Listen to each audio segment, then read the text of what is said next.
Prenons désormais le sujet de la cybersécurité sous le prisme du risque cyber, et qui dit risque à gérer dit assurance cyber. Et pour en parler, je suis avec Diego Sainz, référent cyber de chez Verspiren, un courtier qui est né à Lille. Bonjour Diego. Bonjour Wesley. Alors je rappelle que les courtiers en assurance jouent un rôle essentiel dans la protection de notre tissu économique, puisque c'est eux qui sont au plus proche des risques auxquels font face les entreprises. Donc avant, un des risques majeurs, on peut le rappeler, c'était le risque incendie par exemple, mais ça c'était avant. Aujourd'hui, c'est bien le risque de cyberattaque qui prédomine. Diego, est-ce qu'on peut revenir justement sur l'état de la menace cyber actuelle et l'importance de s'assurer en cyber, même quand on n'est pas une grande entreprise ? Oui, en effet, la menace aujourd'hui en cyber, elle n'a jamais été aussi grande. Parce que ce qu'on peut constater, c'est qu'on a énormément d'entreprises qui subissent des ransomware, qui vont avoir des conséquences dramatiques sur leur système d'information, sur leur bilan financier, potentiellement avec des rançons, avec des exfiltrations de données qui peuvent aussi mener à une double extorsion. Donc en fait, il y a énormément de conséquences financières qui vont arriver suite à ces incidents. Ce qu'on peut également constater, ce qu'on constate chez Verspiren, c'est de plus en plus de vols de données, donc notamment chez des hébergeurs d'entreprises qui sont assurés. Ça, c'est des incidents qu'on constate de plus en plus nombreux aujourd'hui. On va constater également l'apparition de malwares qui sont développés sur base de l'intelligence artificielle. Donc ça, c'est des menaces qui sont aussi amenées à s'amplifier à l'avenir et qui vont aggraver justement la menace. Donc en fait, c'est tous ces différents incidents qui vont avoir des conséquences catastrophiques sur les entreprises et qui font qu'aujourd'hui, il est très important de s'assurer en cyber, peut-être même au-delà de ce qu'on a plus l'habitude en termes d'assurance traditionnelle. Vous accompagnez quel type d'entreprise chez Verspiren en assurance cyber ? Alors, on accompagne toutes les entreprises aujourd'hui chez Verspiren, quelle que soit leur taille. On a évidemment donc des départements qui sont spécialisés en très petites entreprises, en TPE, PME, mais également sur les très grands comptes. Et en fait, on a adopté une démarche en fait qui est différente à chacune, qui va dépendre justement de leur profil de risque, qui va dépendre de leur organisation, qu'elle soit nationale ou internationale. En fait, on développe des solutions qui sont adaptées à chacune des entreprises pour les mettre justement dans une démarche de souscription assurantielle. Et justement, je vais te demander, est-ce qu'il y a des entreprises qui sont plus difficiles à assurer que d'autres, et comment est-ce que vous évaluez l'assurabilité justement d'une entreprise, par exemple une PME ? Oui, alors en fait, il y a des entreprises aujourd'hui qui sont plus difficiles à assurer du fait de la stratégie de certains assureurs. Donc par exemple, les hôpitaux, des établissements hospitaliers, etc., qui vont avoir plus de mal en fait à trouver leurs assureurs. Les collectivités locales, des entreprises du service public, c'est plus compliqué pour eux.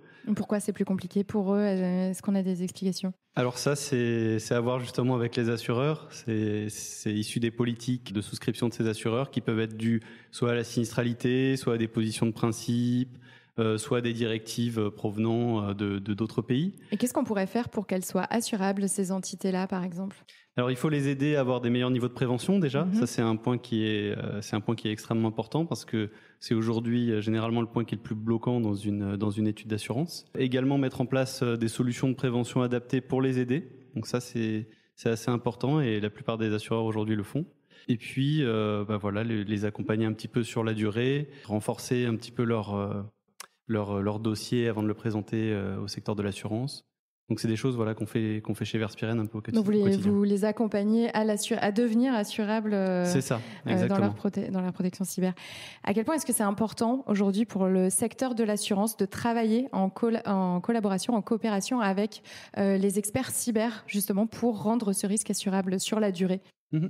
Alors je pense que c'est important notamment que les assureurs travaillent de plus en plus avec des experts cyber dans le but de renforcer un petit peu leur vigilance, d'avoir des politiques qui leur permettent d'être pérennes, de continuer en fait à pouvoir souscrire des polices d'assurance cyber sur la durée, de pouvoir continuer à accompagner leurs assurés sur la durée. Ça c'est hyper important, notamment quand le marché s'est durci. Il y a des assureurs qui avaient décidé d'arrêter de souscrire temporairement et qui ont même dû résilier des polices en raison de changements de politique. Et ça, c'est quelque chose qui, en tant que courtier, on peut pas accepter.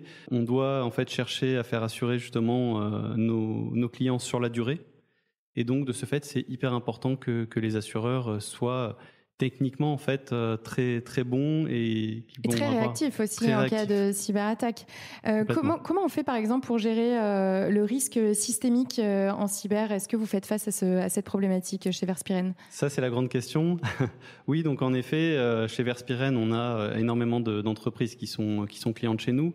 Donc il y a un risque systémique du fait d'une attaque qui en toucherait un très grand nombre, que ce soit sur l'aspect de panne, par exemple, comme la panne mondiale CrowdStrike qui a eu lieu récemment. Qui n'était pas une cyberattaque, mais un incident cyber tout de même. Exactement. Mais ce qu'on peut qualifier de systémique du fait qu'il a touché un certain nombre d'entreprises dans le monde entier. Plusieurs millions même. Ouais, on peut le dire. Mais il y a également donc des campagnes de ransomware qui ont touché énormément d'entreprises dans le monde entier par le passé. On a des failles qui sont plus ou moins critiques, qui sont exploitées un peu à large échelle. Donc en fait, tous ces sinistres-là qui vont avoir des impacts considérables sur l'assurance cyber en tant que marché, il faut trouver une solution justement pour continuer en fait à les assurer. Ça ne doit pas être quelque chose sur lequel les assureurs font l'impasse. Au contraire, il faut trouver des solutions comme par exemple les cat bonds, donc ces fameux fonds qui vont permettre de prendre le relais lorsqu'il y a des incidents catastrophiques qui affectent le marché de l'assurance ou qui affectent un assureur. Il faut trouver en fait ce type de solution pour s'assurer que sur la durée, le marché de l'assurance cyber reste pérenne et que les entreprises soient bien protégées et bien accompagnées. Et pour le mot de la fin, est-ce qu'on peut rappeler pourquoi c'est important, même pour les plus petites entreprises, de s'assurer en cyber aujourd'hui ? Alors c'est hyper important pour plusieurs raisons. Déjà parce que la cyberattaque, elle va forcément arriver, on ne sait pas quand, et elle va toucher également les plus petites entreprises. Que généralement, une très grosse attaque cyber, ou en tout cas une attaque cyber qui a des impacts significatifs, ça va avoir plus d'impact sur une petite entreprise. Ça va présenter le risque qu'elle ferme le lendemain. Par exemple, quand elle se base sur un outil en particulier, des données particulièrement précieuses, etc., ça peut être vraiment dramatique. Donc aujourd'hui, pour moi, les petites entreprises, elles n'ont pas vraiment le choix de faire l'impasse sur ce risque parce qu'il faut absolument s'assurer de ces cas de figure. L'autre chose aussi, c'est sur la réponse à incident. Donc en fait, ces entreprises-là, elles ont généralement peu de ressources en interne pour gérer ce type d'incident. Déjà, pas forcément la connaissance de ces incidents. Pas vers qui s'adresser. Exactement. Et de ce fait, c'est vraiment très important qu'elles puissent bénéficier du service de réponse à incident inclus dans les assurances cyber, qui fonctionne extrêmement bien aujourd'hui et qui leur permettra de gérer justement l'incident, quelle que soit sa gravité. Eh bien, merci beaucoup Diego pour ces éclairages sur l'assurance cyber. Merci à toi Leslie. À bientôt. À bientôt. Merci à tous d'avoir suivi cet épisode du monde de la cyber. Si vous êtes arrivés jusqu'ici, c'est que vous commencez à bien accrocher à ce podcast. Alors si vous voulez découvrir les coulisses et être au courant de toutes les actus, je vous donne rendez-vous sur notre compte Instagram, Le Monde de la Cyber. Et n'hésitez pas aussi à vous abonner au podcast et à me laisser un petit commentaire sur Spotify ou Apple Podcast. Ça m'aide beaucoup à faire grandir le projet et ça me fait super plaisir de lire tous vos petits messages. Merci à vous et à très vite dans Le Monde de la Cyber.